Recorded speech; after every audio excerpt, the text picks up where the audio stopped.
ఒక BJP MP ఒక ఆంధ్ర ప్రాంతం వాడు ఇక్కడ వర్క్ చేస్తున్నాడు, తెలంగాణలో వర్క్ ఇచ్చారు, అవార్డు అయింది అంటున్నాడు. అసలు అవార్డు అయిన సంగతి కూడా ముఖ్యమంత్రులకు మంత్రులకు తెలియాల్సిన అవసరం లేదు. డిపార్ట్మెంట్ టెండర్ పిలుస్తుంది.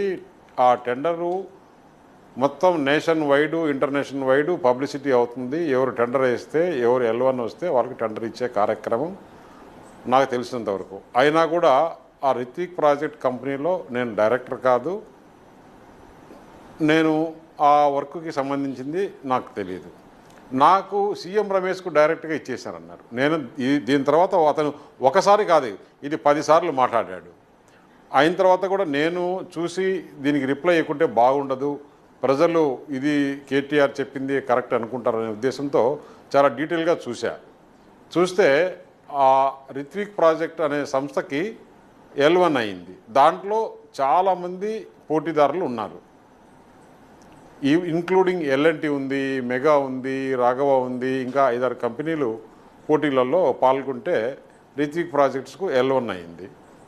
L1 అయిన తర్వాత అవార్డు చేసే కార్యక్రమం సిస్టమ్, అది టెండర్ ప్రాసెస్ సిస్టమ్ ఉంటుంది. అది కేటీఆర్కు తెలియదా?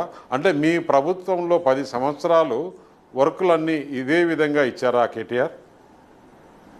అసలు ఇంకొకటి, రిత్విక్ ప్రాజెక్టు హైదరాబాద్లో హెడ్ ఆఫీస్, హైదరాబాద్లో పెట్టిన ఆఫీస్ అంటే తెలంగాణలో ఉంది. అది వాళ్ళు మాత్రం తెలంగాణలో వ్యాపారం, తెలంగాణలో ఉండే ఆఫీసు, తెలంగాణలో ఉండే కంపెనీ తెలంగాణలో వ్యాపారం చేయకూడదు. నువ్వు నీ కుటుంబము ఢిల్లీలో పోయి లిక్కర్ వ్యాపారం చేసుకోవచ్చు. ఏంటి ఇది? మాట్లాడడానికి ఏమన్నా కొంచెమన్నా ఉండాలి. ఏం మాట్లాడతావు? ఇంకొకటి, లోను ఆ కంచె ల్యాండ్ పెట్టి లోను ఇప్పించేదానికి నేను సహకరించానంట. 10,000 కోట్ల రూపాయలు తెలంగాణ రైతు రుణమాఫీకి తెచ్చుకొని వాళ్ళు చేస్తే నేను సహకరించడం ఏంటి? అంటే నాదేమన్నా బ్యాంకా? డబ్బులు ఇచ్చింది నేనా? తెలంగాణ ప్రభుత్వము మాకు ఇంత డబ్బు కావాలి, బాండ్ ద్వారా కావాలి, ఎవరైతే ఏర్పాటు చేయిస్తారో వారికి ఇంత ఫీజు కూడా కన్సల్టెంట్స్ ఫీజు ఇస్తామని చెప్పేసి అది ఆనవాయితీ. అక్కడ ఎవరైనా అప్పు ఇచ్చేవాళ్ళు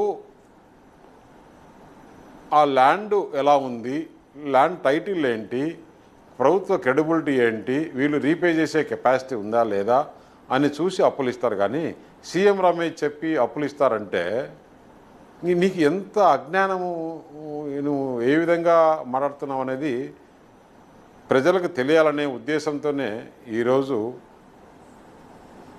అతను పర్సనల్గా నాతో మాట్లాడిన విషయాలు కూడా నాకు ఒక సంస్కృతి, సాంప్రదాయము, రెస్పాన్సిబిలిటీ ఉండే